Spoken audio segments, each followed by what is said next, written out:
Hey, family, good morning, good afternoon, good evening, and welcome to the Mental House. Once again, with me, your host, Khadija. Guys, I want to talk about something, and it's going to be a short little video. And what I wanted to say to you is I'm sorry, there's an email popped up and distracted me. Um, I revisited a book for some reason. I was on, getting my books together that I'm putting into my little book sale, and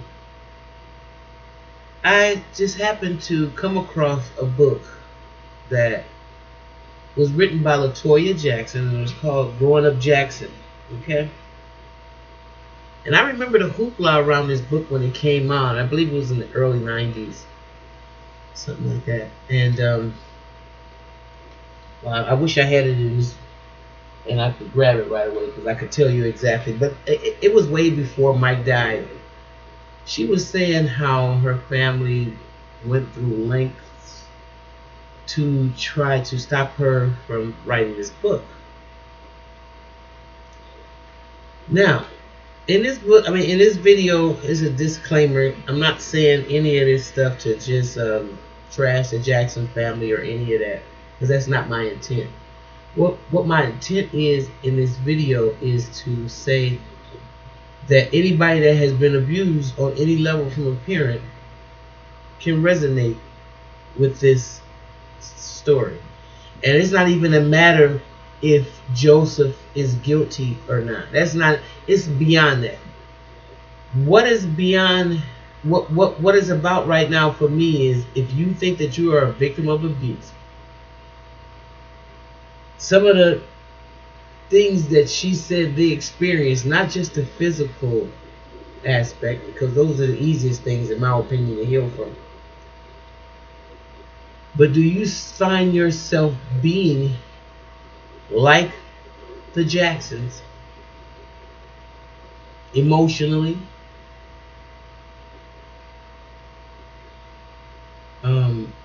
spiritually maybe, and I say this with great reservation, even sexually. Wow. Now, let me explain myself. Most people that are victims of abuse, psychologically and stuff like that, they have like childlike qualities. They're very polite, extremely polite. They don't want to shake up stuff and make any waves. And this works a long time while they're masking the hurt until they can't take anymore, and then they've imploded. So obviously they're going to at some point. They're going to explode. Is what I'm trying to say. I read some of the excerpts in the book and I thought about certain things that she said that just resonated in my spirit, especially with people whose parents were like ministers or missionaries and have a responsibility to make sure it looks really great on the outside to other people. That's why they say us PKs are so crazy, because of what we've had to endure in terms of keeping the lie going, keeping the secrets going, keeping this perfect image of a perfect family going. And we've had to do that so much in our lives that we don't really know who we are. We're just extremely, extremely polite. Okay? A lot of us have bust out of that, and we might have went to the extreme, which is not good either. We just have to find a common ground. But as I remembered this book, I gotta say this, and it's a story it brought to mind, a childhood story. She said that her father used to go around when they were living in Gary, and they were little children sleeping, and he would wait till late at night and put on masks and things of that nature and go around the house tap on the windows and things like that. And then when you might have thought somebody was breaking in. So when you opened up the window or looked, he'd be standing there with this hideous mask, scaring these children that they would just be terrified. Just doing all kinds of stuff. That kind of stuff caused children to wet the bed, cause them to, because they've been so frightened. And Latoya said that she just would take the cover and just put it over her head and rock herself, and that's how she ended up going to sleep for a long time after those incidents. Now, some people might think it's funny, because I used to think stuff like that was funny, because I remember when one of my siblings said something about Santa Claus. And it might have been me too. It could have been the two of us talking and whatever. And we heard it from school. Okay, we were just little kids. Couldn't have been any more than 7. And he took some ketchup and put it all outside and allowed us to believe that he killed Santa Claus and the reindeers. And so no white man is ever going to come down the chimney and bring us anything. And we better not think nothing like that, because that is totally destructive. He works very hard to provide stuff for us. And how dare us give credit to some fat white man coming down our chimney.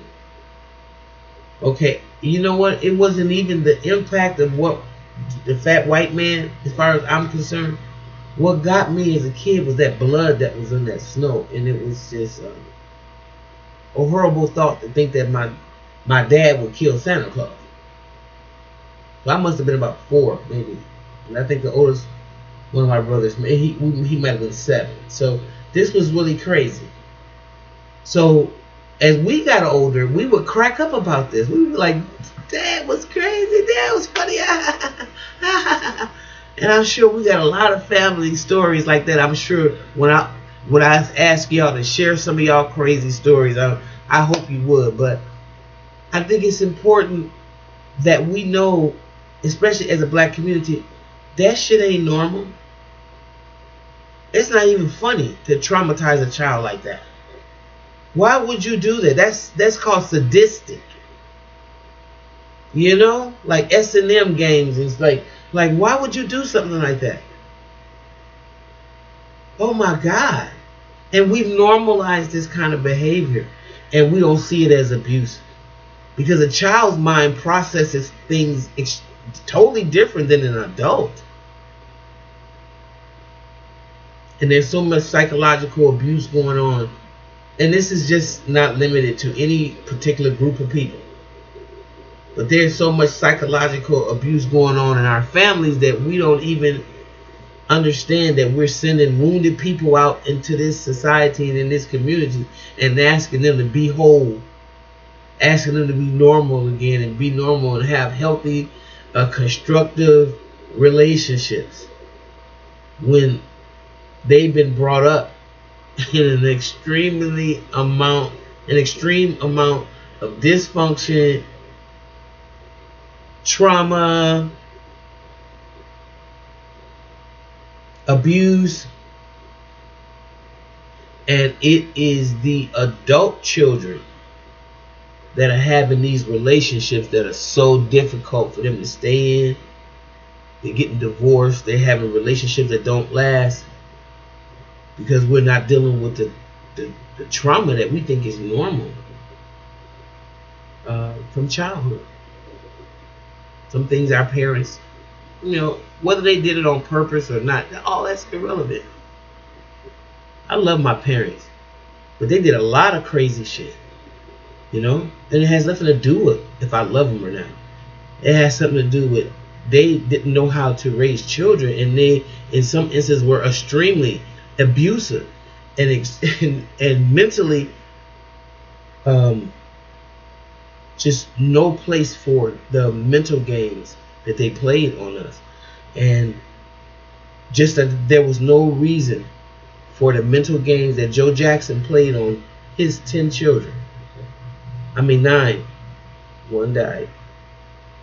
But I just thought it was very interesting. And so those of us who've had parents that were very strict, or maybe we're PK out there, or brought up strictly in the Nation of Islam, whatever it is that, you know, so much formality and discipline, and whatever you did reflected your parents. And I'm not saying that, because everybody might have had it to some degree, or to the point that you looked like a soldier and you was always at attention and you were always on, because you know you couldn't afford to be off. My brother and I could sing at the drop of a hat. Sing, kids, and we would get down. Oh, happy day. Oh, happy. You understand what I'm saying? So, how many of y'all have grown up like that?